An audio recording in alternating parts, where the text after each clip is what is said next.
put it in perspective. You were trying to holler at Kobe's sister in Oh, here we between this go. time. Oh yeah. Oh yeah, I did some homework. All right. So my first year, um, I had played high school ball, and then I also ran track and field. So now I'm in college, and the dream is over. You know what I'm saying? There's no more sports. Um, I did leave Temple for a quick second to go to a CUNY school in Staten Island, Yeah. and I played ball there, but I wasn't learning nothing, and I was like, this ain't it. But go back to that story with Kobe's sister.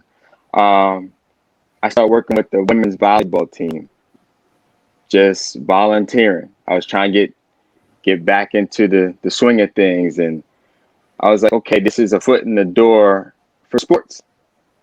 It's not the sport that I was looking for, but it's a varsity sport. Right.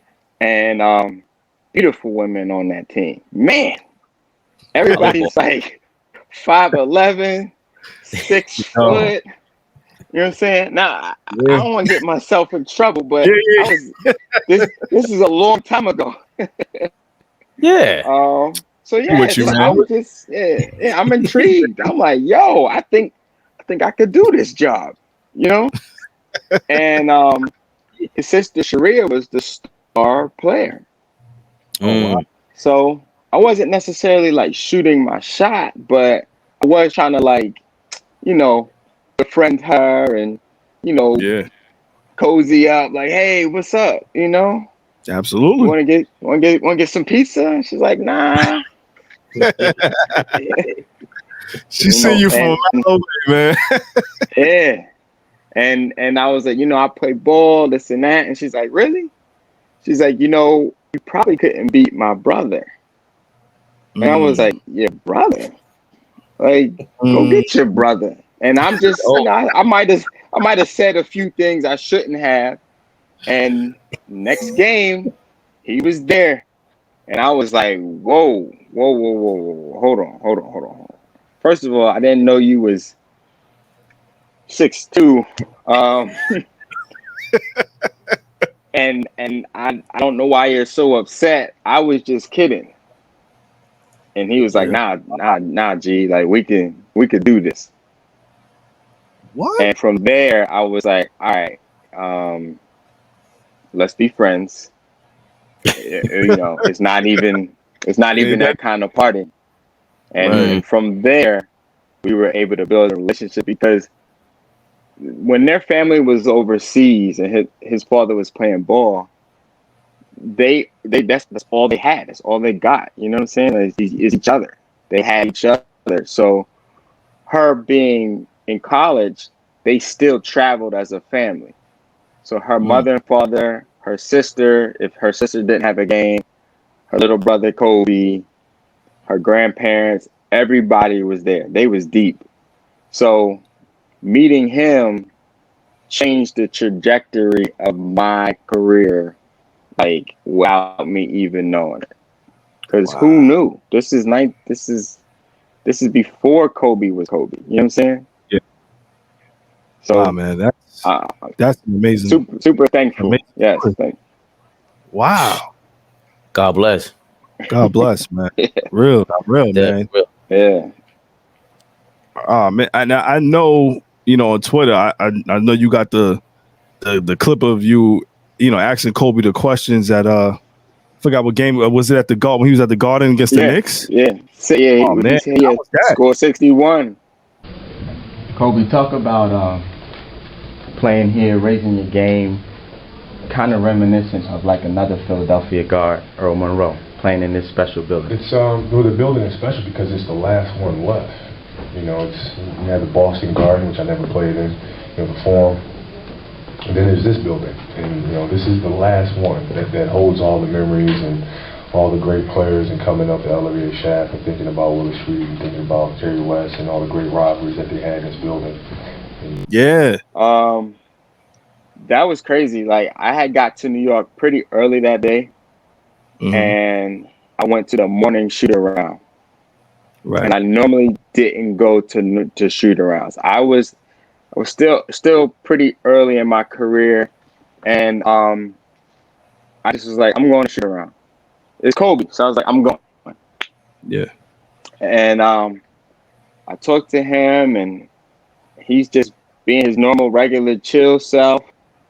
I went about my day, caught up with some friends and family. I get back to the Garden, and nothing. I'm like, okay. And Kobe used to actually play like a full 48 minutes and then work out and then chill out, and then he would be ready for the game. So Kobe never did like pre-game media.